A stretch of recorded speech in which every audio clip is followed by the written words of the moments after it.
Suatu larutan dapat menghantarkan arus listrik karena larutan tersebut, setelah kita bahas tadi, larutan dapat menghantarkan listrik jika terjadi reaksi ionisasi, yaitu reaksi suatu zat terlarut menjadi ion-ionnya.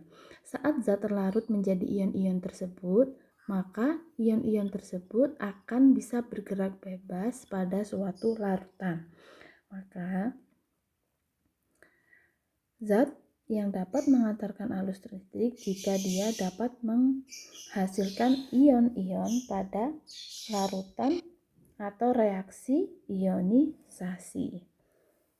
Selanjutnya, perhatikan data percobaan uji larutan berikut.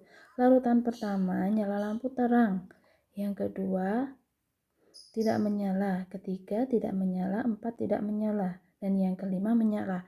Sedangkan gelembung gas pada larutan pertama ada, pada larutan kedua tidak ada, pada larutan ketiga ada, pada larutan keempat tidak ada, dan pada larutan kelima ada.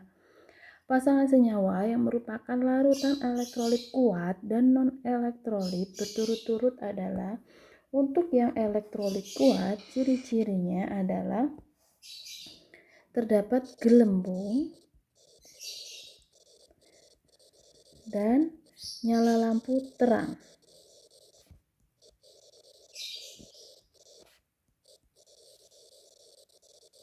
Jadi di sini yang termasuk larutan elektrolit kuat adalah yang nomor 1.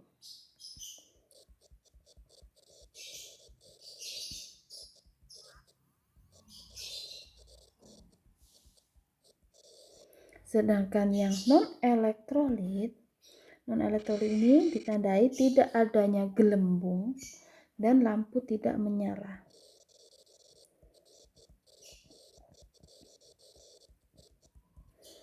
Berarti tidak menyala dan tidak ada gelembung. Nomor 2 dan nomor 4. Jadi yang termasuk elektrolit kuat dan non-elektrolit berturut-turut adalah nomor 1, 2, atau 1, 4. Karena pilihan 1, 4 tidak ada, maka kita pilih yang 1 dan 2.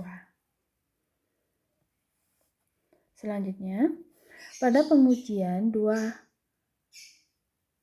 daya hantar listrik larutan berikut pada konsentrasi dan volume sama, hantaran listrik paling besar akan diberikan oleh larutan. Tadi ciri-ciri atau jenis-jenis larutan yang merupakan daya hantar listriknya kuat atau elektrolit kuat adalah asam kuat,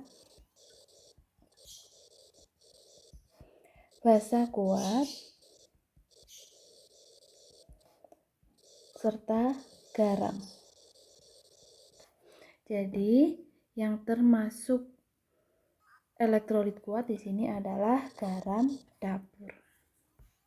Berikutnya, kristal NaCl tidak menghantarkan listrik, sedangkan larutan NaCl dapat menghantarkan listrik. Kesimpulan yang benar dari pernyataan tersebut adalah pada ion-ion kristal NaCl bergerak bebas. Ini salah, karena pada kristal NaCl tidak dapat bergerak bebas ion-ionnya. Kemudian ion-ion pada kristal NaCl tidak bebas bergerak, sedangkan ion-ion pada larutan NaCl bebas bergerak. Ini jawaban yang tepat. Jadi jawabannya adalah yang B. Selanjutnya, larutan H2SO4 dalam air akan terionisasi dengan reaksi tadi seperti yang sudah dijelaskan, AX-BY akan menghasilkan XaY plus YbX- dari H2SO4.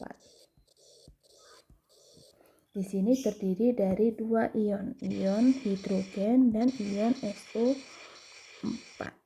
Kita tulis dulu H plus SO4. Kemudian kita tentukan nilai X-nya. Nilai X-nya adalah 2, berarti 2 dan SO4 2-. Kemudian kita tentukan nilai Y-nya.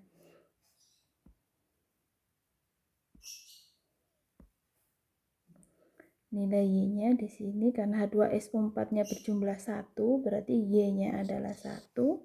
Maka ini H1 plus, satunya tidak perlu ditulis, langsung H plus, ditambah SO4 2 1. Satunya juga tidak perlu ditulis. Jadi nanti H2SO4 akan terionisasi menjadi 2H plus SO4 2-. Jadi reaksinya yang benar adalah H2SO4 terionisasi menjadi 2H plus SO4 2-. Maka jawabannya adalah yang A.